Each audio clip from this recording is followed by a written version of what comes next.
некои аналитичари, ќе речам некои, не сите, бидејќи ќе реплицирате кои, велат дека владата се обидува да преземе контролата во Скопската центар.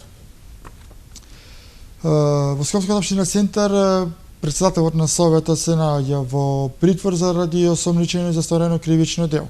Наместо во Скопје го пречекаа во Австрија. Да, значи така се одлучил јавното обвинителство, судството така се одлучило дека треба да си го беше распишана потерница за тоа. Да, си беше распишана потерница и сасем е нормално и сасем логично. Возможно е да се случи да се преземи контролата врз таа општина. Дали ќе се преземи или нема се преземи ќе видиме малце подоцна како ќе се случуваат политичките случувања, меѓутоа во секој случај навистина не е во ред државата да не биде во заложништво и сите совети во општините да се наоѓаат под заложништво, дека не знамете председателот на советот на една општина се наоѓа во притвор бидејќи осомничен за сторен криминал и сето тоа да правиме политичка фама.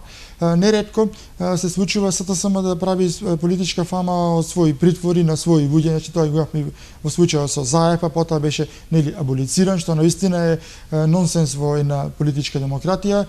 Во случајот со Бучковски исто такви случувања имавме, така да тоа е нешто што е сосема очекувано. И сега ги критикуваат и велат протестирате само за еден од многу теми на уапсени во таа акција. Да, во случајот само за председателот на Советот. Да, има повеќе обвинети во таа акција. Останатите не ги споменувате, така мислам дека беше и директор на една институција од Скопје која што е поставена на таа позиција од страна на оваа влада, така да тука одиме неселективно без разлика на својата политичка или партиска припадност. Туку секој оној кој што согрешил со законите треба да биде подготвен дека треба да одговара пред законот.